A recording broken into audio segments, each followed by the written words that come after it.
Hey y'all, it's that time again. Nobody asked, but nobody ever does. So, welcome back to whatever this is, where I give you unsolicited life advice, self improvement tips, and little reflections of what I've been thinking about and what's been going on, and how I think that you could use those very same tips to help yourself on your improvement and life enjoyment journey. Because I don't know if you've been paying attention at all, but I feel like it's been getting harder and harder and harder to have a little bit of joy left for literally anything. So, anyways, my cat wants to get in. Right, so I've been thinking a lot about patience, and not necessarily like patience as in like when somebody says something that you perceive as stupid. Like, how could you be asking me that? Like, didn't have you not, like, are you not that kind of patience, but more like not even that kind of patience with yourself, because sometimes I'll be like, did you really just do that? Or like, why would you do that? You're so dumb. um like self frustration and all of that nonsense. But the kind of patience specifically that has been working around, walking around in my brain, doing a loop, is the kind of patience that I think we're supposed to have in terms of our perspective of time. Does that make sense? So, like, I'm a very particular kind of person.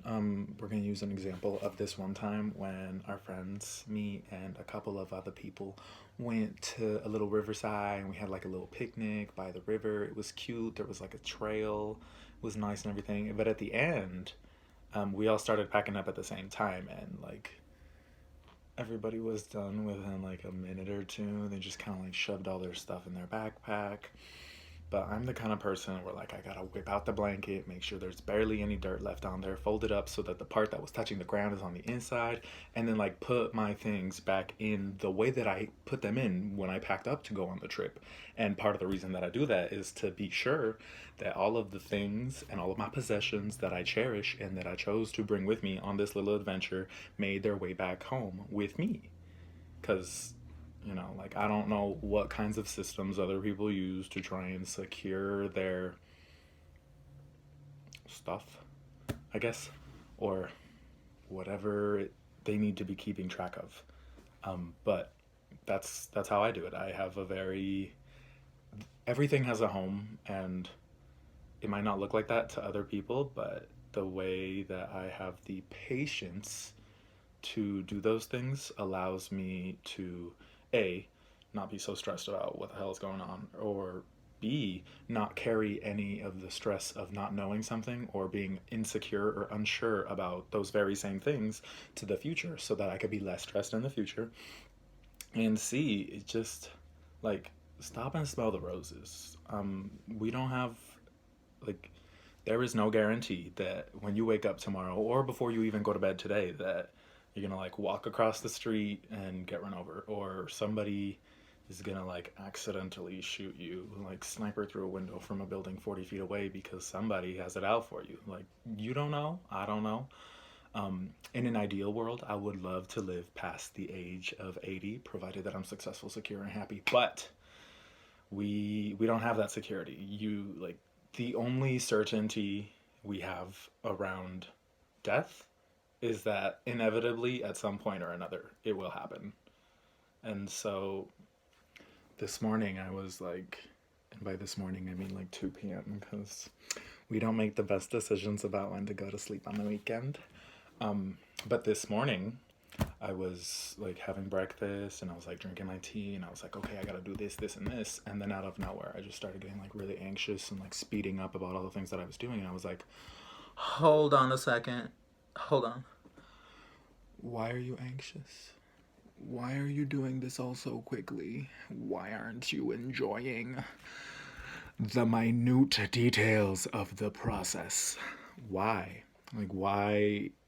Like, I was perfectly fine leading up to that moment. Nothing, there was no particular reason for me to be stressed, in a hurry, or like to do all these things. And I just feel like we live in such a fast paced environment day to day. Really, what that just means is like multiple different things require your attention at any given moment. And obviously, it's like by design that way, kind of, especially since we're living in like the age of technology and like the attention economy and all of that.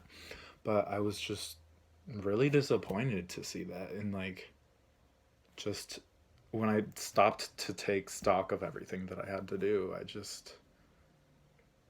was like, oh my God, it's so much. I better get started. I better do it all right now. Like, that's no way to live. Why? And the worst part is all of this was self-imposed. Like, I was upstairs by myself having a cup of tea, writing down in my planner, and then out of nowhere, just like once I saw like the list of things that I needed to conquer, I was like, well, I better get started right now, and I better get every single thing done as fast as possible, or else I'm gonna die.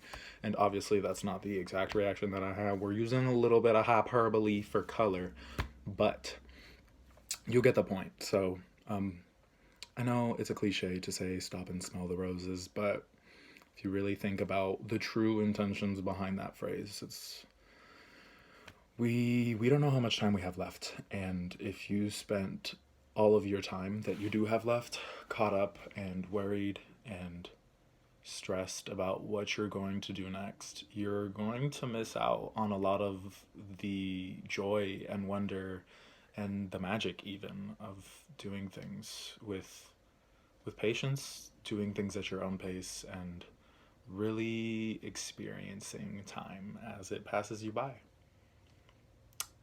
So, I hope that you can have a wonderful Sunday, and I hope that September 12th, 2021 is the beginning of a new page for you, as it was for me.